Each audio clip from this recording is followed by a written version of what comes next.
Hi guys, it has been 1 week since I left Porto. So I decided to do a recap of Porto, share what I like about it, whether or not it's a place, if given the opportunity, I would live, and what interests me most about it. So let's go. So guys, the minute we start thinking about going anywhere, the first thing that pops into our head is how we get in there. In other words, transportation. So let's look at the transportation part in Porto. I love it, especially if you're in the central area. There's a light rail, and then I realized that that system was only built 19 years ago. So it's up to date, it is spacious, it is very, very clean, it is on time. The transition from the platform to the actual train is very smooth. At every station, there's an escalator, a stairs, or an elevator. So if you're moving around with a bag or you have any weight, even if there's just the stairs and the escalator, there's something for you to move easily with. But they have most of the stations that I visited have all three: stairs, escalator, and an elevator. One of the things I'll tell you, if you are flying into Porto, unless you have upteen bags, or you're extremely tired, or you fly into the airport and it's late at night, and most of all this is your first time and you have all these uncertainty, well then you could take a taxi. But if it is daytime, you don't have many bags, you're not extremely tired, I would advise you to take the train from the airport to the center area. The last stop is at Trinidad. And at that stop, you have access to about 5 other lines that you could go in either direction. When you come off of the plane and you go and pick up your bags, just as you exit there, the central part or the main part of the airport, and everywhere you look, there are signs telling you exactly how to get to the metro.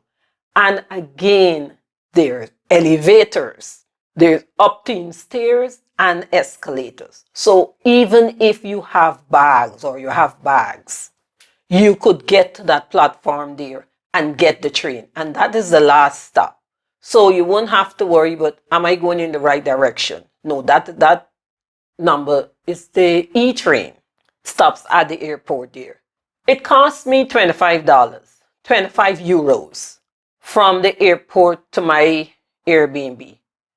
If I was more familiar with it, I would not have paid the 25 euros. 2 euros and 30. Say for instance, maybe like $3.50 US. And then if you exit, because the subway stop near to where I was staying was Trinidad, I exit there, then I could have come up and get a Uber. It is not far from the stops, but you have the hill, 1, 2, moving 2 bags would not have been too good. And 3, which is most importantly, I did not know the exact place that I'm going to. So from there is just around the corner, you could say, to where I was staying, but I would have taken an Uber to where I was, and it would have saved me a lot of headache if I had only known. So I will advise you. One of the things we always do when we're traveling, we look for activities to do and all of that. I will advise you, if you're going into Porto and even Lisbon, check to see the nearest metro stop and then figure out how far the metro stop is from where you are, and if you could get a train, especially if you could get a direct train. If you have to exchange trains to get where you're going, that might not be good, especially on your first day and you're not familiar with the place. But if it showed that there's one train you could stay on, I would do that. When I reach the stop, then I would get the Uber or the taxi to where I'm going, because it will save you a whole lot of money, and in the process you will learn the system. So Porto was easy to move around. From the train to the bus, they have transfer, and a lot of times you go to one end on the train and there's a bus that could bring you around. So okay, when I usually travel, I would go on the bus, any bus, stay on the bus to the last line. And if on the way down, if I look through the window and I see something interesting and I don't get a chance to come off then I will press the next buzzer, come off and walk back to it or things like that. That is how I get myself familiar with a place. So in Porto, when I went a lot of places with the train and I reached the last stop, I looked and there is a bus taking me back to the city center. So for the $1, the €1.50, I was able to use the train and the bus. And that is the way I will advise you guys to use the transportation, use the public transportation, especially if you're coming into Porto. So to move around was easy. The second thing I'll tell you guys about is things to do based on your interests. For me, I visit another country. There might be monuments and all of these things. Yes, I will go. Would it be the very most important thing that I want to do? No. I like to walk around. I like to see the buildings, and especially there's the gardens, and I see a bench. So learning the place was very, very interesting. And I think I had mentioned it before, but Porto is this. You have to got good peripheral vision, because you walk in and you just see something on your side and you look around. You think it's a regular alleyway or something like that. No, it leads down to a whole different park or a shopping area or a restaurant. It's very interesting. There's no shortage of monuments, statues, churches, fountains, parks, benches. Every little area that you find, like everybody had their own church. Everybody had somebody that they need to honor. There's a park, there's a fountain. So you walking around, again, you can't even see and feel tired walking and there would be a bench within 2 minutes or 5 minutes, if that long, of where you are, that you could relax.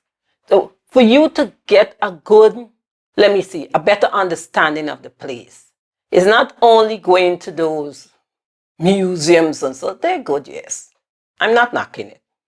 But it's to walk around and see how the place was, like for instance, put together. It really interests me about how the planning was done, if there was any planning. Because you could be walking and this building looked one way, it looked like just a wall, and you make a slight turn and there's a store and there is a cafe or there is somewhere to eat. And that is the third thing I'll tell you guys about. I don't know how they're doing it. Really and truly, I look from a financial perspective. That's how I think. And I see all of these little restaurants and coffee shops. And I'm wondering how they're making it, because when I'm telling you it's 1, 2, 3, 4. Sometimes you could even be sitting in the sitting area of one little restaurant and ordering food from the next one. Or buy food and bring it over, because it is so near. There are so many little places to eat. I went to a few restaurants. There's nothing raving about the food, to be honest. One thing I like about it, it is not salted. Someone commented to me that the food is bland. Must be. But it didn't have salt. Coming from America, where rarely I buy food out, especially the fast food, I don't buy it because it is loaded with salt. So to come to somewhere where there's practically no salt in it, it is good for me. I don't like food being overcooked, especially the vegetables. So to see the vegetables still looking crisp and it's green or whatever color it is, I love that. So I eat. There isn't anywhere that I said, okay, you have to visit because the food is so extremely good. No. In some cases, the prices are okay. And some, I think it was overpriced. But you know what? I'm out here. I'm here for an experience. And the one that I consider was overpriced, it had a great view. It was in a great area. So the view make up for the overpriced food. You don't have a problem finding somewhere to get something to eat. If you like beers, there is. If you like coffee or like espresso, But don't worry with the espresso. Everybody have a little tiny cup. You could get it. So food-wise, there's no problem finding food. In the supermarket, I find that the supermarket is very reasonable. The supermarket is even reasonable with the prepared food, which is good. So if you have like £5, you could get something to eat and you could get something to drink. And who knows, even have change. Food-wise was good. So we look at transportation. We're looking at things to do. We look at food. Let me tell you something. Would I visit Porto again? Most naturally. Because I did not get to, investigate all the little areas, which I didn't like, right? So would I visit Porto again? Most definitely. Would I live in Porto? Yes. I did not check with the price of rent and all that sort of stuff. But if I look at just the atmosphere, would I feel safe? Would I be intrigued? Would I be excited to get out every day because I will be learning something new? Taking into consideration that I only know boom dia, this good morning. Obrigado, this if you're saying thank you to a man. And obrigada if you're saying thank you to a woman. There is where it starts and ends with my Portuguese. So most naturally, I will be learning a new language. Definitely, I will return to visit Porto. Definitely, if given an opportunity, I will live in Porto. And this is why I will tell you guys. I don't know what is your interest, but what I could tell you, if you are interested in experiencing something different, Porto was great. And as I said before, it is creeping into my little travel heart, but I have to guard my first love. But I'm telling you this thing, guys. It is close. It is very close. So you get a chance, visit Porto. As I said, research exactly where you will be going, where's the nearest metro station. So before you go online, find the layout of Porto metro system. There's so many pictures and information you could get online. And then you will be able to map. And if you come in during the day, you're not tired, do not pay all the taxi fare. Take the subway down.